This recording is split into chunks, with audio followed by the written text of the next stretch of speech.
Hey everyone, this is Rajendran joining from Market Calls, and in this video, we're going to look into how to create your own first candlestick plot in Google Colab using Plotly and Pandas library. So, what I'm going to do here is I'm going to go and straight away I'm going to copy and I'm going to import this Pandas library. So, the moment I copied and pasted automatically, I'm going to run this execution over here. You see that first of all, I'm going to connect this Colab. So once I am connected to the Colab, automatically I'm good to go and start with my execution. So I'm going to start with my execution over here. I'm going to run this execution here. The moment I ran, you can see that I'm using an Pandas library over here, and I'm also going to use an Plotly library over here as well. And followed by that, I'm also using a Google Colab library to import the files.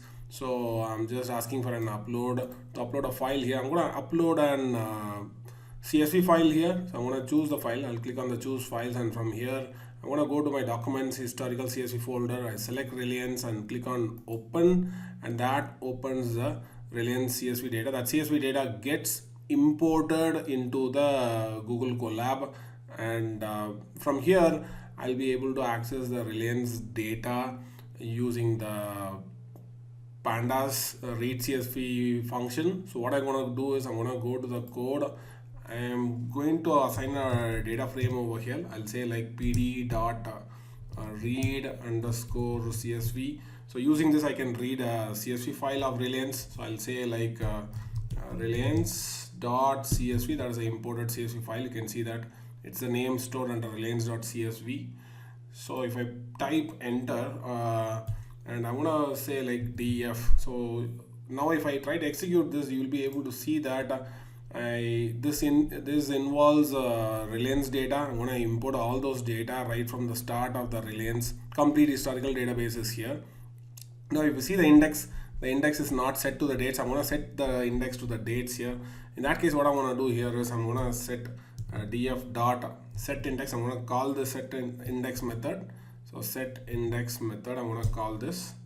I'm gonna say like pd dot date time index. So date time index I'm gonna call here. I'm gonna assign the date time index as df of automatically I'm gonna assign it to date and time. So automatically it brings the IntelliSense over here. So date and time dot values. So if I type enter here, now you can see that the date and time index has been set. The date and time, that particular column has been set as the index over here. Now I don't want to plot the entire thing in the candlestick. However, I'm gonna show only limited data sets over here. So I'm gonna pull up only the very recent 50 dates. I'm gonna pull up over here. I'll say like minus 50 colon. So this will fetch only the recent 50 records from the CSV file. Now I'll press shift and enter. So you can see here it fetches only the recent 50 data sets for this last 2 months of data, that is November, and previous month October data is getting pulled off. Now this is the same data. I'm gonna go for an I'm gonna use Plotly to go and plot those Plotly. I'm going to use the Plotly library here. If you could see, there is a Plotly library over here I had included to graph I'm going to chart those information. I want to build an candlestick charts based upon this retrieved 50 data, the open, high, low, close, and volume data. So on top of this, I'm going to plot the candlesticks here. So now I'll scroll down a little and I'll go to the one more row and I'll say like fig equal to go dot figure. So it is generally used to plot the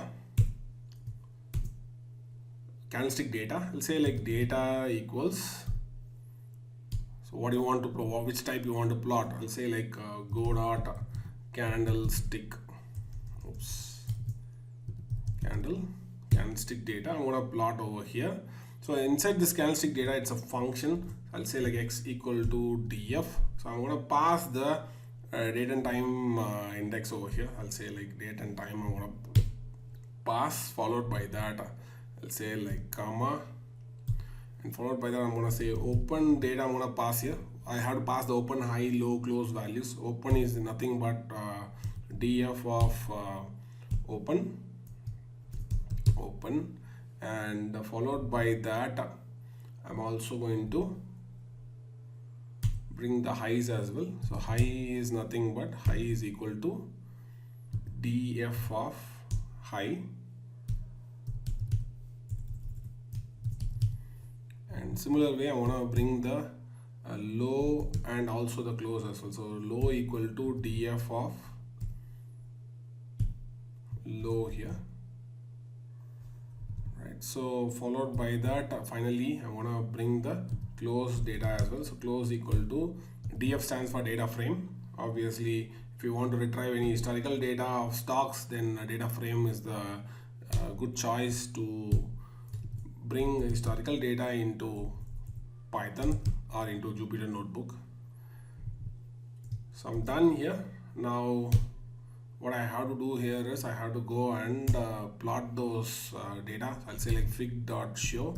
The show method is what I'm going to use it here to plot the candlestick data. So now if I execute this option here, automatically what you can see here is that oops, there's a small syntax error over here.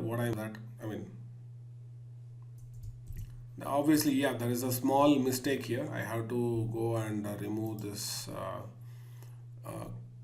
braces. So now I'll go and run this example.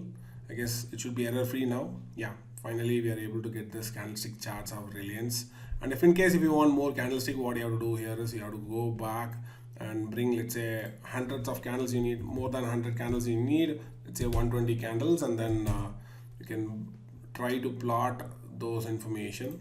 So now you should be able to fetch the updated candlestick data points.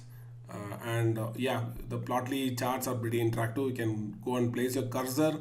Automatically you'll be able to see the tooltip about the open, high, low, close for that particular date. So hope you learned something new in this series, and what I am going to bring here is more and more interactive Python related stuff in Colab. So stay tuned for more interesting tutorial series. Thank you.